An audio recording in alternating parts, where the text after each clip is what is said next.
ಸ್ನೇಹಿತರೆ ಎಲ್ಲರಿಗೂ ನಮಸ್ಕಾರ. ಗೃಹಲಕ್ಷ್ಮಿಯ 7 ಮತ್ತು 8ನೇ ಕಂತಿನ ಬಗ್ಗೆ ಬಿಗ್ ಅಪ್ಡೇಟಿಂಗ್ ನ್ಯೂಸ್ ಅನ್ನ ಈ ವಿಡಿಯೋದಲ್ಲಿ ತಂದಿದ್ದೀನಿ. ಹಾಗೆ 9ನೇ ಕಂತು ಯಾವ ದಿನಾಂಕದಂದು ರಿಲೀಸ್ ಆಗಲಿದೆ ಆ ವಿಷಯನ ಈ ವಿಡಿಯೋದಲ್ಲಿ ಕಂಪ್ಲೀಟ್ ಆಗಿ ಡಿಸ್ಕಷನ್ ಮಾಡಿದ್ದೀನಿ ಸ್ನೇಹಿತರೆ. ಹಾಗಾದ್ರೆ ಈ ವಿಡಿಯೋನ ಸ್ಕಿಪ್ ಮಾಡಬೇಡಿ, ಕೊನೆ ತನಕ ನೋಡಿ, ನಿಮ್ಗೆ ಎಲ್ಲ ಸಂಪೂರ್ಣವಾಗಿ ಅರ್ಥ ಆಗುತ್ತೆ. ಹಾಗೆ ನಮ್ಮ ಚಾನಲ್ಗೆ ನೀವು ಹೊಸಬರಾಗಿದ್ರೆ ಈ ಕೂಡಲೇ ಸಬ್ಸ್ಕ್ರೈಬ್ ಮಾಡ್ಕೊಳ್ಳಿ. ಯಾಕಂತ ಹೇಳಿದ್ರೆ ನಿಮಗೆ ಸರ್ಕಾರದ ಪ್ರತಿಯೊಂದು ಬಿಗ್ ಅಪ್ಡೇಟಿಂಗ್ ನ್ಯೂಸ್ ನ ಈ ಚಾನಲ್ ಅಲ್ಲಿ ಹಾಕ್ತಾ ಇರ್ತೀನಿ. ಆಗ ಕಾರಣದಿಂದ ನೀವು ಸಬ್ಸ್ಕ್ರೈಬ್ ಮಾಡ್ಕೊಳ್ಳಿ, ಈ ವಿಡಿಯೋಗೆ ಒಂದು ಲೈಕ್ ಕೊಡಿ. ಹಾಗೆ ಕಮೆಂಟ್ ಸೆಕ್ಷನ್ ಅಲ್ಲಿ ಬಂದ್ಬಿಟ್ಟು ನೀವು ಯಾವ ಜಿಲ್ಲೆಯಿಂದ ಈ ವಿಡಿಯೋನ ನೋಡ್ತಾ ಇದ್ದೀರಾ ಅನ್ನೋದ್ರ ಬಗ್ಗೆ ತಿಳಿಸ್ಕೊಡಿ ಸ್ನೇಹಿತರೆ. ಹೌದು, ಗೃಹಲಕ್ಷ್ಮಿಯ 7 ಮತ್ತು 8ನೇ ಕಂತಿನ ಬಗ್ಗೆ ಸರ್ಕಾರದಲ್ಲಿ ಬಹಳ ಚರ್ಚೆ ಆಗ್ತಾ ಇದೆ. ಕೆಲವರು ಗೃಹಲಕ್ಷ್ಮಿ ಹೋಗ್ತಾ ಇಲ್ಲ, ಕೆಲವರು ಇನ್ನೂ ಹೋಗ್ತಾ ಇದೆ, ಕೆಲವರಿಗೆ 6ನೇ ಕಂತು ಹೋಗಿದೆ, ಕೆಲವರಿಗೆ 7ನೇ ಕಂತು ಹೋಗಿದೆ. ಈ ತರ ಸಮಸ್ಯೆಯನ್ನ ಅನುಭವಿಸ್ತಾ ಇದ್ದಾರೆ. ಇನ್ನು ಈ ಲೋಕಸಭೆ ಎಲೆಕ್ಷನ್ ಬೇರೆ ಮುಂದೆ ಇದೆ, ಎದುರು ಬರ್ತಾ ಇದೆ.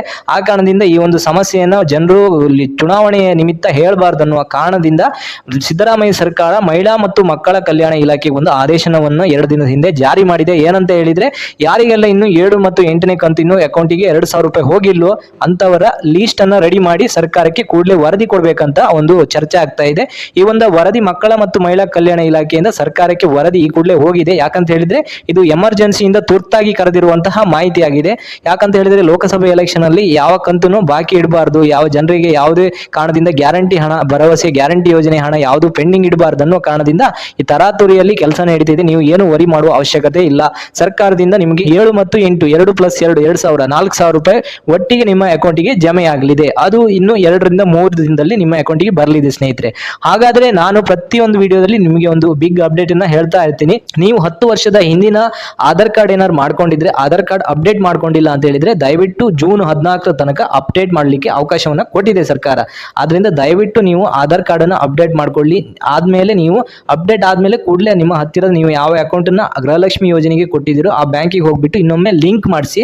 ನಿಮಗೆ ಸರ್ಕಾರದಿಂದ ನೇರವಾಗಿ ಹಣ ಹಾಕೋದ್ರಿಂದ ಲಿಂಕ್ ಆಗಿರಬೇಕು ಆಧಾರ್ ಬ್ಯಾಂಕ್ ಅಕೌಂಟ್ ಜೊತೆ. ಹಾಗೆ ಈಚೆ ನಿಮ್ಮ ಗ್ರಾಮ ಪಂಚಾಯತಿಗೆ ಹೋಗ್ಬಿಟ್ಟು ಪಡಿತರ ಚೀಟಿ, ನಿಮ್ಮ ರೇಷನ್ ಕಾರ್ಡ್ಗೂ ನೀವು ಆಧಾರ್ ಕಾರ್ಡ್ ಲಿಂಕ್ ಮಾಡಿಸ್ಕೊಳ್ಳಿ. ಎಲ್ಲ ಆನ್ಲೈನ್ ಮುಖಾಂತರ ನಿಮಗೆ ಹಣ ಹಾಕುವ ಕಾರಣದಿಂದ ನಿಮಗೆ ಹಣ ಎಲ್ಲೂ ತಪ್ಪಾಗಿ ಮಿಸ್ ಆಗಿ ಹೋಗಬಾರ್ದು ಅನ್ನೋ ಕಾರಣದಿಂದ ಈ ಒಂದು ಅಪ್ಡೇಟ್ ನ್ಯೂಸ್ ಅನ್ನ ಹೇಳ್ತಾ ಇದ್ದೀನಿ. ಹಾಗೆ 9ನೇ ಕಂತಿನ ಬಗ್ಗೆ ಬಿಗ್ ಅಪ್ಡೇಟ್ ನ್ಯೂಸ್ ಅನ್ನ ಕೊಟ್ಟಿದ್ದಾರೆ. ಇದೇ ತಾರೀಕು ಪ್ರತಿ ತಿಂಗಳು ಗೃಹಲಕ್ಷ್ಮಿ ಹಣ 20ನೇ ತಾರೀಕು ರಿಲೀಸ್ ಆಗುವಂತದ್ದು ತಮಗೆಲ್ಲರಿಗೂ ಗೊತ್ತೇ ಇದೆ.